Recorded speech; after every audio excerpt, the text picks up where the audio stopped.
नमस्कार, मैं हूं पवन त्यागी। गुजरात में अभी चुनाव का दौर चल रहा है और वहां हम देख रहे हैं कि कांग्रेस तो गायब है। ऐसा लग रहा है कि अंदर अंदर एक समझौता उसने आम आदमी पार्टी से किया है और आम आदमी पार्टी को वो स्थापित करना चाहते हैं, क्योंकि कांग्रेस को ये पता लग चुका है कि उनको तो देश में अब कोई पसंद करता नहीं है और इसीलिए एक अंदरूनी समझौता जैसा दिल्ली में हुआ था वैसा कांग्रेस और आम आदमी पार्टी का एक समझौता हुआ है। लेकिन आम आदमी पार्टी की भी जो स्थिति गुजरात के अंदर है, वहां आज का जो सर्वे है हमारी टीम का, वो ये कहता है कि मात्र 1 से 2 सीट आम आदमी पार्टी को गुजरात में मिलेगी और बाकी जगह उसकी जमानत जब्त होगी।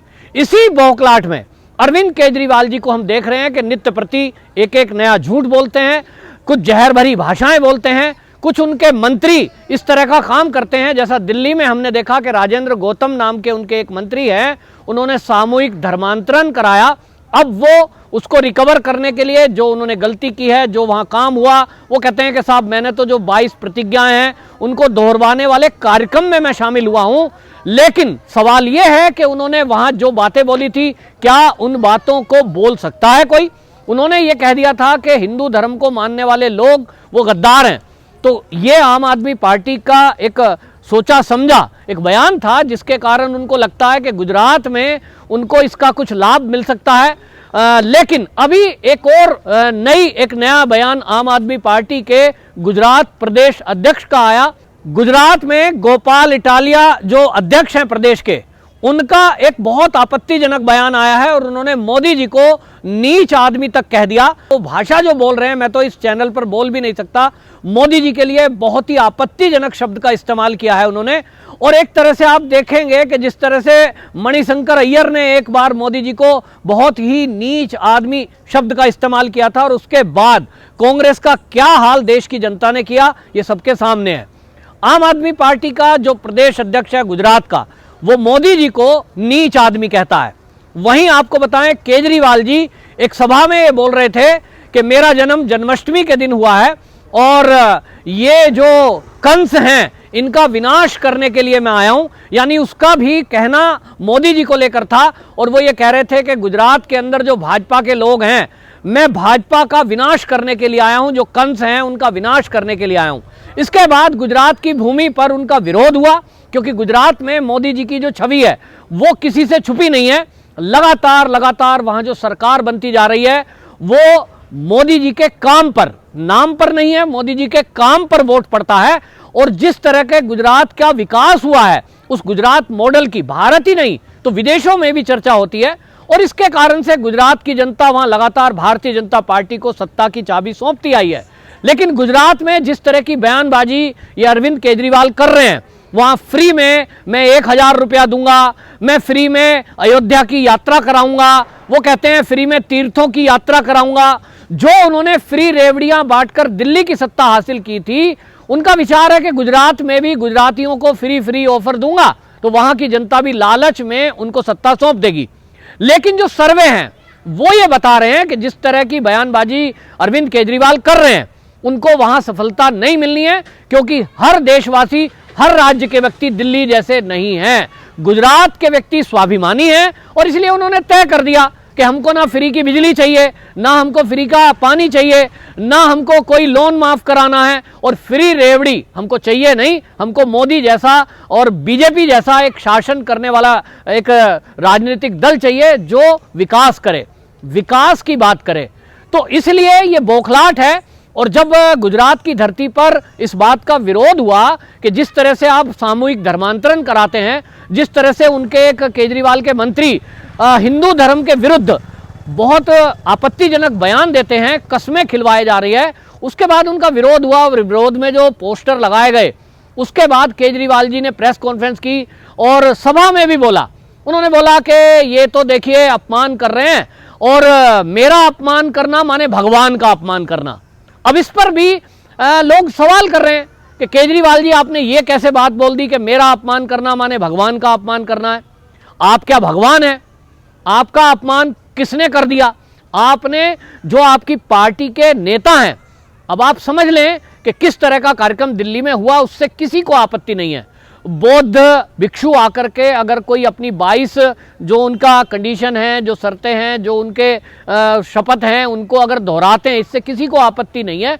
लेकिन जिस तरह से हिंदू धर्म और देवी देवताओं के बारे में बातें बोली गई, उसको लेकर के कड़ी आपत्ति धार्मिक संगठनों ने की थी और उसी के बाद गुजरात में उनका विरोध हुआ था। लेकिन अब गुजरात प्रदेश अध्यक्ष का ये नया बयान कि मोदी जी को उन्होंने नीच आदमी कहा है, ये वाकई में एक इस देश में तो सहन नहीं होगा कि जहां देश के प्रधानमंत्री मोदी दिन रात देश के लिए और देश को दुनिया में विश्व गुरु बनाने के लिए काम कर रहे हैं, ऐसे व्यक्ति को, ऐसे राजनीतिक व्यक्ति को और देश के प्रधानमंत्री को कोई यदि नीच कहे, वो कैसे कोई सहन कर सकता है। तो अब देखना होगा केजरीवाल इस प्रदेश अध्यक्ष पर क्या एक्शन लेते हैं। लेकिन कोई उम्मीद नहीं है, क्योंकि ये वो लोग हैं जो सर्जिकल स्ट्राइक पर सवाल उठा देते हैं। ये केजरीवाल वो पार्टी है जो वहां रोहिंग्याओं को बसाने के लिए पूरी व्यवस्था दिल्ली के अंदर करते हैं। ये वो व्यक्ति हैं जो देश को तोड़ने वाली ताकतों को ये एफआईआर दर्ज कर और कार्रवाई करने की अनुमति नहीं देते हैं। कन्हैया कुमार के ऊपर कार्रवाई करना दिल्ली पुलिस चाह रही थी, लेकिन यही केजरीवाल हैं जिन्होंने ये परमिशन नहीं दी थी। उस तरह के काम करने वाले, और आपने देखा कि जब कृषि आंदोलन चल रहा था उस समय जो खालिस्तानी लोग थे उस आंदोलन में, ये उनके स्वागत में पलक पावड़े बिछा रहे थे। तो कुल मिलाकर के इनके चरित्र की चर्चा पूरे देश के सामने है। लेकिन अब गुजरात में ये लोगों को बरगलाकर, बहकाकर, फ्री का कल्चर, फ्री की रेवड़ियों के नाम पर ये वोट बटोरने का काम कर रहे हैं। ये बहुत खतरनाक एक राजनीतिक दल इस देश में इस तरह का तैयार किया जा रहा है, जहां पर अर्बन नक्सली, जहां पर ये देश विरोधी ताकतें, जो कि कांग्रेस का कल्चर हमने देखा इस देश में किस तरह से कांग्रेस ने देश की आज़ादी के बाद से जो शासन किया है। अब पता लग रहा है कि इस देश में कोई वक्फ बोर्ड है जिसको देश की ज़्यादातर भूमि फ्री में सरकारों ने दे दी। आज पता लग रहा है कि सेना और रेलवे के बाद यदि सबसे ज़्यादा संपत्ति किसी के पास है तो वो वक्फ बोर्ड है। अब ये भूमि कहाँ से आई? मंदिरों के लिए तो कांग्रेस ने कभी भूमि दी नहीं है। अभी मैं उज्जैन की धरती पर खड़ा हूं और आप देख रहे हैं कि यहाँ जो कॉरिडोर बन रहा है, कोई कल्पना कर सकता है क्या कि इतनी भूमि, इतनी जगह, ये किसी भगवान के मंदिर और उनके जो चित्रण है जीवन का, उसके लिए कोई भूमि मिल सकती है? अभी ये भूमि कहाँ से आ गई? कोई ऊपर आसमान से तो ये भूमि शिवराज सिंह जी ने उतारी नहीं है, पहले से थी।